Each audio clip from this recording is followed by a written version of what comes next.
哎，这个男人太口渴了，他拿起油枪就往嘴里塞，小小的一口，竟花费了他一天的工资。只因油枪里面不是油，而是水。在未来世界，水成为了最昂贵稀缺的东西，想用水必须去加水站购买。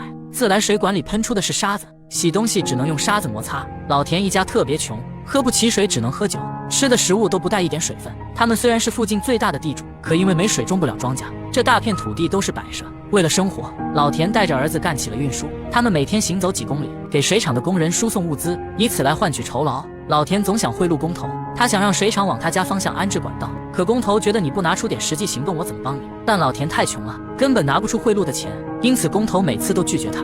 这天在回家的路上，陪伴老田多年的毛驴也累倒了。为了减少老伙计的痛苦，他给了毛驴一个痛快。可运输物资不能没有工具，老田来到镇上的交易市场，用仅存的积蓄购买了一头机器毛驴，这让原本并不富裕的家庭更加雪上加霜。刚将机器驴带回家，女儿的男友小壮就找上了门。小壮想借机器驴给朋友显摆一圈，可老田早就看不惯小壮，他果断拒绝，并且将女儿关在房间中，阻止他们继续交往。可隔天一早，老田就发现仓库的大门被人撬开，机器驴也不见踪影。他想起昨天小壮来借驴，肯定是他偷走了。老田找到小壮的父亲，可却被告知小壮今天上山送货去了。老田顿时火冒三丈，偷了我的驴还敢躲着我？他回家带上珍藏的枪，上山想要找回自己的机器驴，可刚到山上，他就被人埋伏了。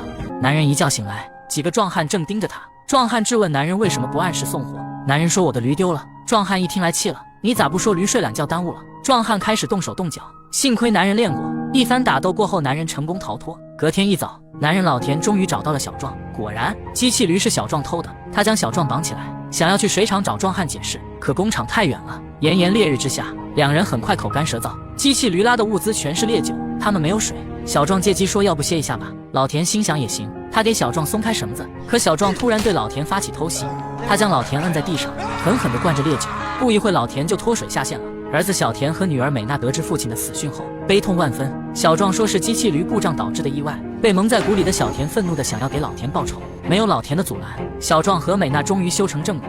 小壮入住老田家，继承了家中大片的土地，可没有水源是个问题。小壮找到水厂的工人，拿出一把刻有工人名字的匕首。小壮说，如果你不将水引来我这里，那么我就污蔑你杀了老田。而工人恰好在老田死前和他发生过冲突，迫于无奈，工人答应了。终于，荒废 N 年的土地开始种植庄稼，有水源的引入，庄稼很快破土而出。小壮翻身做起了地主。可这时，银行的人找上门，原来老田的土地当时是分期买的，现在还有一部分没还清，他们要求小壮还款，要么就收回土地。可小壮根本没钱，又不想放过土地，于是他再次产生了坏主意，他将兄弟的孩子骗走，想要卖给人贩子。可人贩子为了永除后患，直接对兄弟开枪。幸好小壮够机灵，他逃了出来。可在现场的机器驴却被子弹击中，但谁都想不到，小壮的秘密将要被这头机器驴揭穿。这头机器驴一瘸一拐，费尽全力也要回到生产厂家，只因他刚刚经历了一场枪战，他的系统崩坏，导致返厂修复功能自动开启。维修工根据机器上的电话联系到了小田，他告诉小田，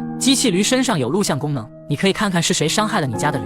小田急忙前往，这可是父亲的遗物。可不料录像中竟然记录了父亲被杀害的视频，杀父仇人竟然是自己的姐夫小壮，还和他们同住一个屋檐下。小田都要崩溃了，但还是决定复仇。他没有告诉姐姐事实，因为姐姐已经怀有身孕。他给小壮写了一封信，谎称老同学邀约。小壮收到信后还以为是初恋情人，满怀兴趣地来到信中的地点，可不料一脚踩进了小田早已布置的陷阱，小壮的腿被摔断，他痛苦地哀嚎着。这时小田出现，小壮顿时明白事情败露，他急忙给小田求饶，可小田只用一副冰冷的眼神回应他，随后拿起枪报了仇。